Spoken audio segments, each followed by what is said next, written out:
I don't want the kids to get in the middle of my fight with Jason, and I'm glad that you feel the same way. Can't believe my dad taught me a lesson.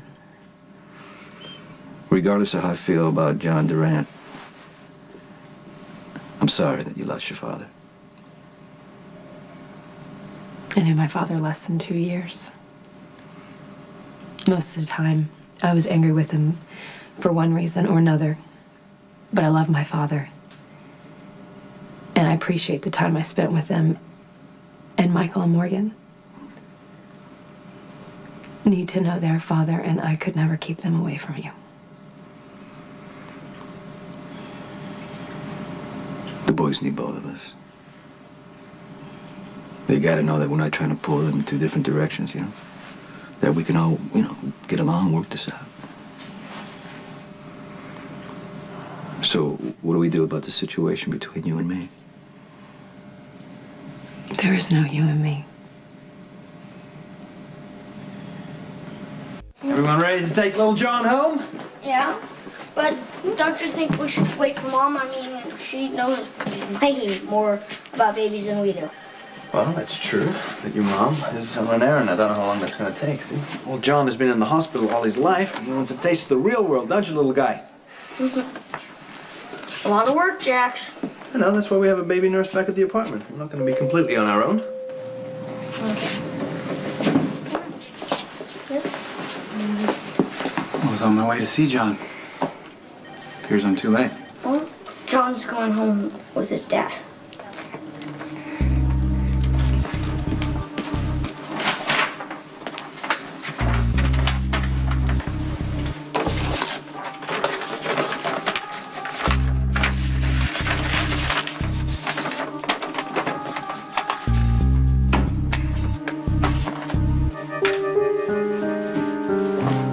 Before you were the father of my children, and before you were the man I loved, you were Jason's friend.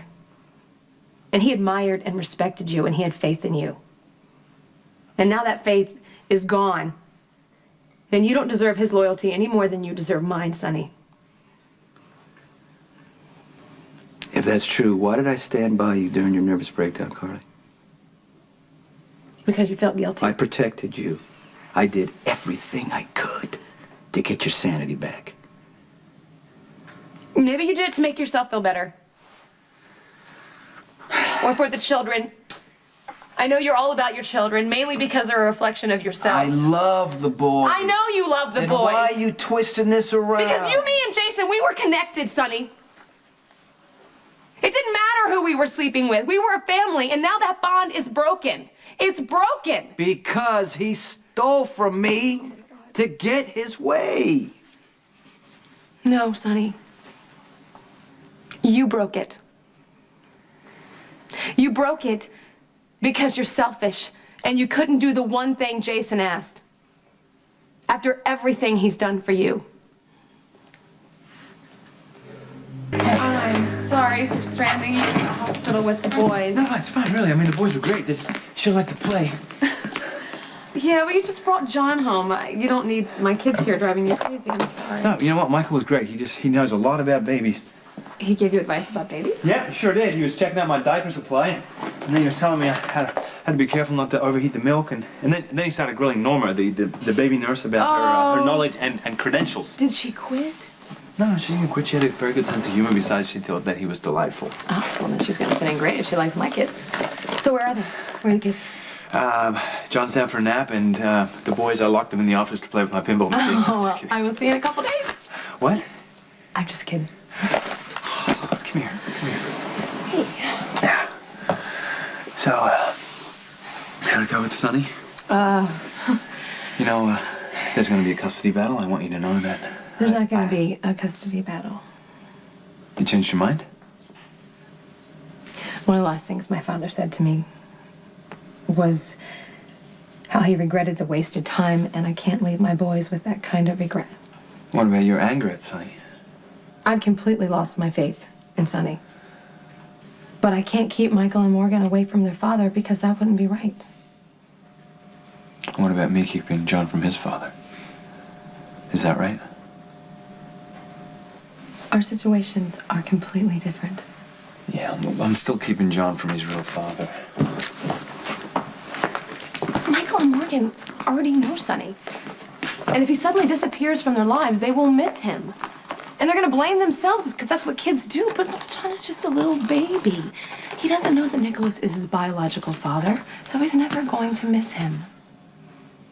Until he's 18 and I tell him the truth. Which is gonna come with some pain and confusion. Do you think it's all worth it? I mean, honestly. I don't know. That's a decision you have to make, but I'm telling you, I will support whatever you decide. I will. You know, every day I'm more convinced that that's what Courtney would have wanted. For John to grow up in a loving home with me, with you, you know, with his extended family, you, Michael, and Morgan. That works for me. Okay. I'm gonna have to ask you a huge favor. Oh, what's that? My mom keeps calling. She's dying to meet John. Why have you been putting her off?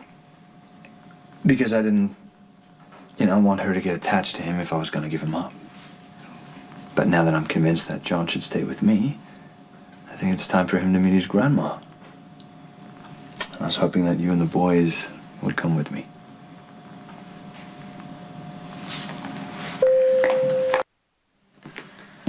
Well, there's no funeral arrangements to make for my father, and his will, he said he didn't want a ceremony, which is kind of ironic considering the glory hound that he was, Maybe he didn't want you to go to the trouble. Maybe he didn't think anyone would come. Look, if you want to have a ceremony for your father, then we can delay the trip. No, I want to get Michael and Morgan out of town. You sure? Yes, I'm sure. I don't want them to see what's going on with Sonny and Jason, and I don't want to see it either. All right, then. I'll make the arrangements. Where are we going? Australia. Great Barrier Reef. Lady Jane's taking a house down there for the season. Oh, so we get to snorkel and swim and... Absolutely. You'll love it. It's beautiful. That's great. Here, let me give them to you. I'm gonna go tell Michael and Morgan. Okay. Did you hear that, little John? We're gonna go to Australia, and you're going to meet your Grandma Jane.